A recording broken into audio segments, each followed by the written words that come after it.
At the age of 15, Miyamoto Musashi went on Mushashugyo, which means warrior's pilgrimage. During this time of his life, he traveled the land practicing his skills independently and engaged in a series of duels. After he received Ronin status, he encountered the most challenging opponent he ever faced, Sasaki Kojiro, and killed him. After this event, he renounced doing lethal duels. He eventually retired to a cave, where he wrote down his knowledge and wisdom for later generations. Musashi's written works expand on the path of the warrior, which is the samurai way of discipline, focus, restraint, and honor. The path of the warrior is governed by moral and ethical codes that are commonly referred to as Bushido. Shortly before he died, Musashi compiled 21 principles on how a warrior should live. These timeless principles, known as Dokodo, can inspire us today to live well. This 3-part series elaborates on the 21 principles of Musashi's Dokodo. The first and second part explored the first 14 principles. This third and final part further explores the path of the warrior, based on the last 7 principles. Please note, the elaborations in this video are based on existing philosophies, the author's interpretations and reasoning, and are intended to be an inspiration for present-day life.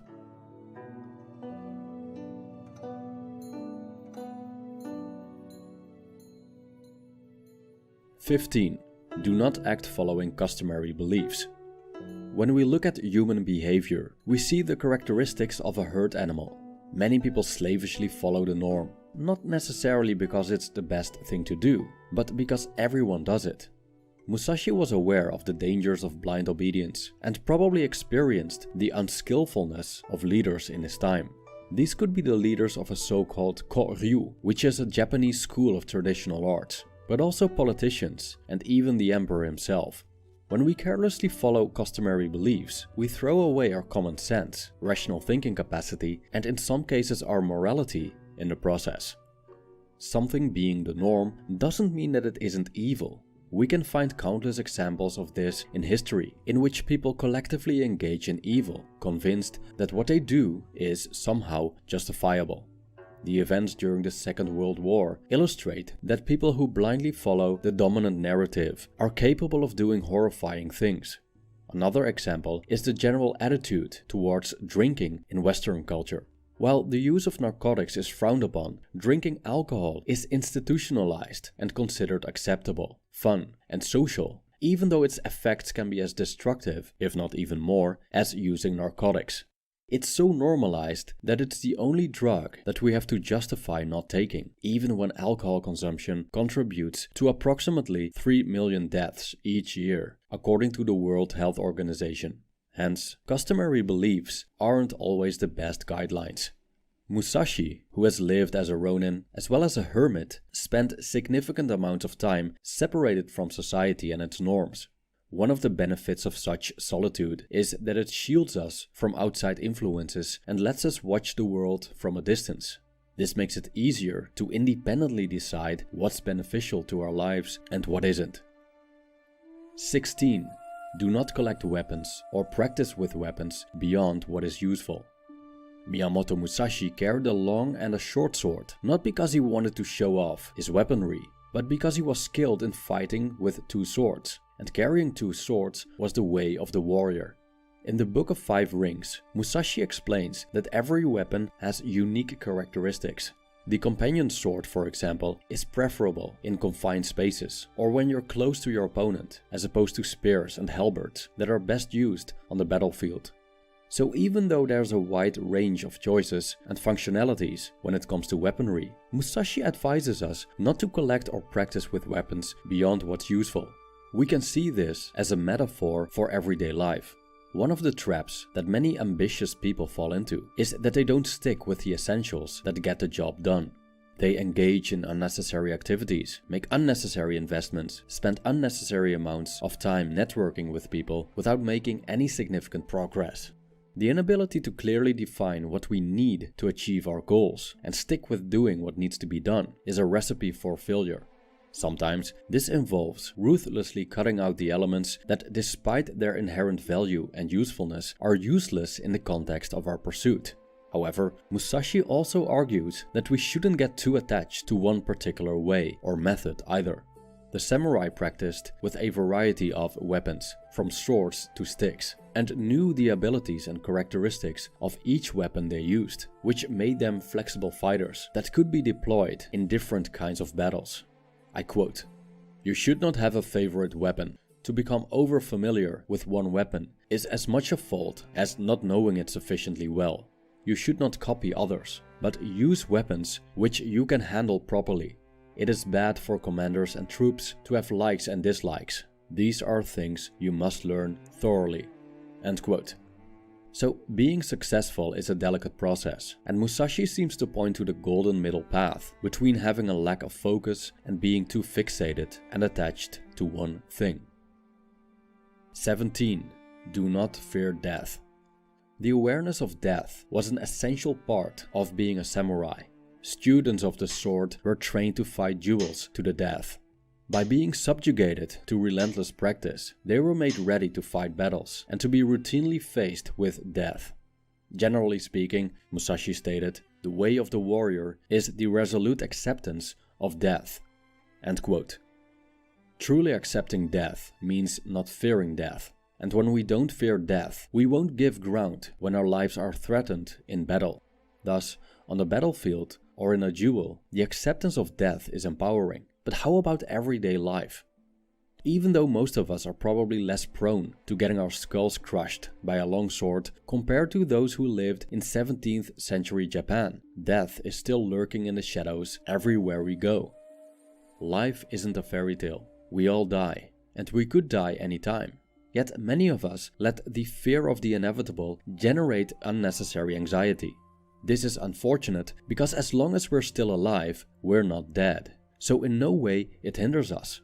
But when we're dead, we're not alive, and we simply don't know what it's like, so we cannot judge whether or not it's a bad thing to die.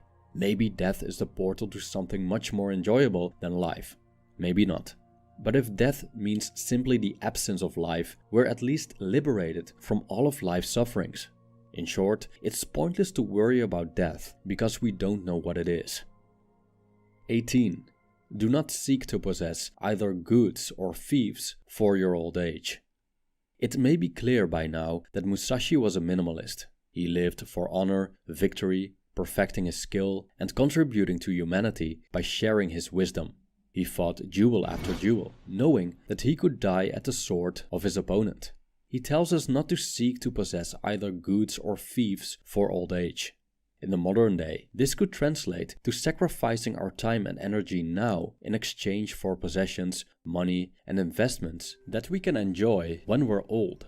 He doesn't say that we shouldn't be concerned with old age at all. From learning about his life, I would say that Musashi, despite repeatedly having walked on the edge between life and death, was quite concerned with the future, including the possibility of longevity. Otherwise, he wouldn't have cared about honor or leaving a legacy. So, to find a deeper meaning behind this lesson, we may want to turn to Buddhism again for philosophical substance. The Buddha isn't against acquiring wealth, as long as we acquire it in wholesome ways and use it for good. But running after wealth takes a lot of effort and can exhaust us and even destroy our health and overall well-being. So even though there's nothing wrong with wealth, we may ask ourselves if achieving it is the best pursuit available. Instead, we might want to invest our lives in developing the mind. In Musashi's case, this pursuit was embodied by the perfection of his swordsmanship. But there are other ways available that could potentially be far more fulfilling as well as reliable than the accumulation of wealth. Instead of trying to enter old age as rich as possible, a Buddhist might focus on developing a sense of contentment with the present moment instead. Because if we can be content with little, we can retire with a small pension. 19. Respect Buddha and the gods without counting on their help. Following Buddha as a spiritual teacher or believing in God or other deities doesn't mean that we aren't responsible for our own lives. There are many religious and philosophical views on why we exist on this planet. Some say that we're here to serve God or multiple gods. Others say that our lives are nothing more than a cosmic joke and that our existence is entirely pointless. Some claim that the course of our lives is written in the stars. Others claim that we have free will and that our lives are not predetermined. Whatever the truth might be, we're still confined to what our senses perceive. When we look at the nature of human existence from our own viewpoint, we see that we do have agency. Moreover, we're responsible for what we do and don't do. Now, what fortune gives us is beyond our control, but we do control how we handle what fortune, or God for that matter, presents to us. This human ability to choose is an inherent part of most religions. The Christians have their 7 virtues, the Muslims have their 5 pillars, and the Buddhists have their 8-fold path. These guidelines and precepts all imply that it's up to us to choose the right path, despite the circumstances. So we can pray to a deity for help, hoping that this will change the unwanted circumstances. But does it truly work that way? We better not count on it. A much better investment is to focus on our own strength, wisdom, and resilience, so we can deal with the situation at hand, no matter how dreadful. At the end of the day, we are responsible for our own lives. 20.